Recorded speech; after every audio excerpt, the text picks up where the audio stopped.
Hanging out here in Memphis today with Ronnie Davis, and this is going to be an interesting deal we're going to do. We're going to be out here every day between now and Motorsports Expo on Friday because Ronnie just picked up a brand new TD5 at Troyer on Saturday, and here we are on Sunday, and as you can see, they've already got a little bit of work done. But before we go, because we're going to follow this thing right through till he gets it in the show, Motorsports Expo on Friday. Hey, Ronnie, how we doing? Good? Everything's good? Good. Looks like we're a little ahead of where we thought we'd be, right? Yeah. Last night we dropped it off. As you can see, my dad said he was bored, so we got a head start on it, which I'm not complaining about. Yeah, and we're going to get into everything that he's done so far. But first, I wanted to show you, this is the table where they've got all the parts that they'll be putting on here, brake system and everything else. I mean, we're looking at what you said, between $3,000 and $4,000 worth of parts just stacked on the table. The brakes there are the biggest expense. They're really good. I haven't tried them yet. I've been talking to Randy Keene at SRI with, he's like an engineer with them, so he's been giving me some tips, and we're going to get him on the car this year, and I think I'm going to like him. Okay, so let's go. Let's start. We're going to start right here at the front, and as you can see, I guess the biggest thing to start with here is the axle is, well, at least sitting in the car. Yep. So I'm actually waiting on radius rods, and I've been working with Randy, again, from SRI. He hooked me up with some Outpace radius rods. They're actually greasable. So those will be here this week. They'll be on the car for the show. So shout out to them guys. So the axle's just kind of sitting in here for now. Anybody who's really been around a dirt modified frame or chassis can notice this is different, right? Yeah, the front clip is a little different, especially like this lower bar here is all one bar, not as if you look on one of our Bicknells, it's welded. Yeah, more boxy. Yes. And then also these shock towers. I've never seen these before. They're bolt on, standard. They've been doing. It's just a clamp. You can slide it, and then when you get your shock travel that you need, you can just tighten it down, and that's set. So with these, you can obviously take these out, and you got adjustment here. Okay, we're moving back. Let's see, you got the fuel line in there. That's right there. As you can see, that's running right there. This is the motor plate. Everything gets bolted up to that.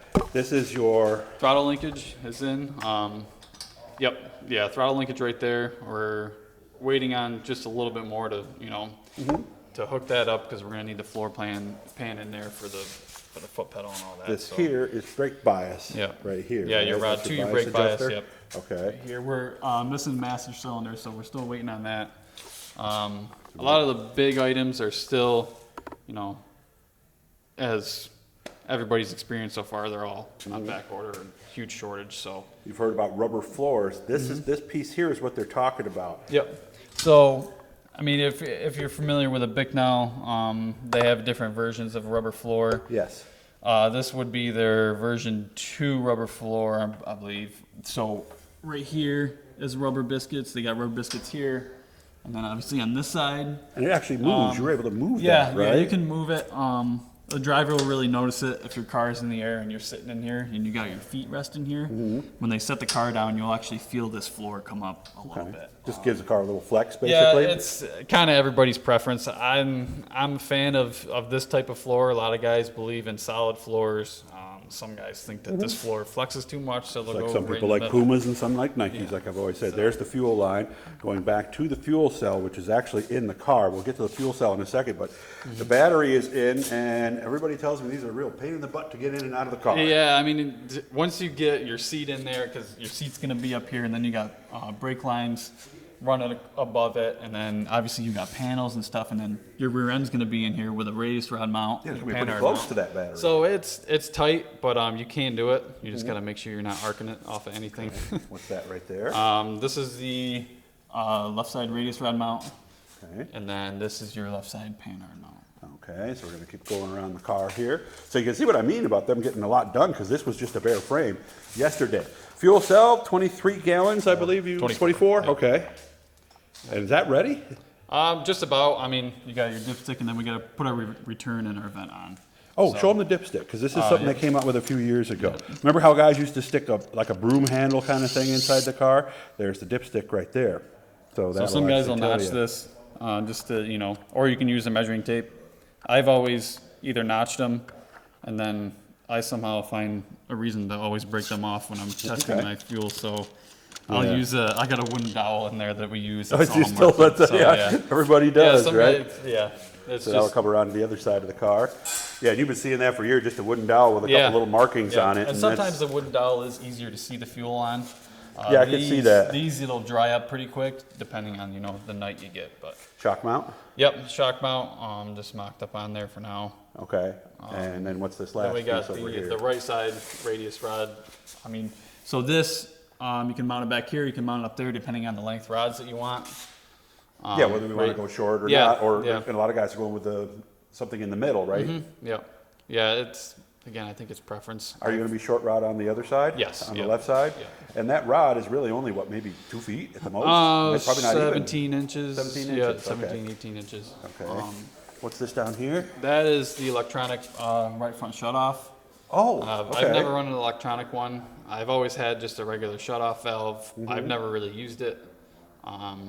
Some guys are believers, some guys. And I've talked to a lot of guys who say that they really do, because now what he's talking about is it'll actually shut off the right front brake altogether. So if the car's pushing, and you correct me if I'm wrong, it's only going to have the left front on, so it'll help kind of pull the car and turn it, It's right? Or yeah, no? it's kind of a last minute fix. Yeah, it's an emergency on the fix track. almost, yeah. If you got a really ill handling car, it's something you can try to improve it with. But the only problem is you shut that off. Now you got one less brake slowing you down. That's true. In So the you need to corner. change So your entry a you're little. it's Okay. just if it works for you at that time, great. But I don't think it's a magic setup to be running every night. Now, since we got a couple seconds here, again, I'll make sure these aren't 10 minutes. Brake bias, just in case you guys don't know exactly what that does. Basically, that allows you to dial rear or front brake into the car.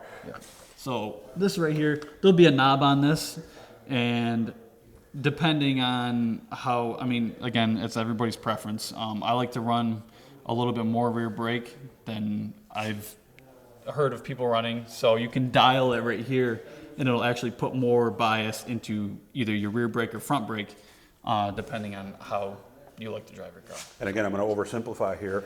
Car is pushing, a little rear brake might help Yes. it, right? And Yep. kind of make, and vice versa the Yep, other way. yeah, if if the you're car is loose, loose, you put can- a little front brake in, put right? some front brake in and try to tighten yourself up. Is that something we can do under race conditions, or we do that Yeah. under yellow? Yep. You can do it while you're racing. You're kind of, fanatically doing it, but it's possible. I've done it before. And I heard also, do not do it while you're actually touching the brake, because that could screw some things up, right? Yeah, you'll get some pressure on it. The biggest problem is where that comes into is if you're trying to shut your right front off and you have your front Oh, I brake. see. Yeah, Okay. it'll actually lock that up because I've done that before too at Rolling Wheels. Now, we'll be back tomorrow. Again, this is the first of 6 that we're doing. So what's our goal? And we only got about a minute left here. What's our goal for today and early tomorrow? Probably, try to burn up most of the stuff we got sitting on the table there. This isn't gonna be complete. We're still waiting on like a transmission and our power steering. And we may or may not have those, that right? it might, it probably, by the way it's looking now, it might not be in the car for the show, so Okay. we're going to get it as far as we can get it with the parts that we got, and either way, it's going to look like a race car when it's at the show, so. Okay, so come back tomorrow. We're going to be here every day. He's got different things going on. We discussed some of this last night, so it's going to be. I figured this would be interesting for you guys to watch this thing go together. So, Ronnie, thanks, man, and Yes, we'll see thank you you. at some point tomorrow. Okay, Yep. guys, hit the blue E. You're not going to want to miss this right here. As we're going to actually show you how these things go together. Thanks a lot, man. I appreciate it. It's a good idea we came up with, and I can't wait to see how this turns out. Yeah, thanks for coming out.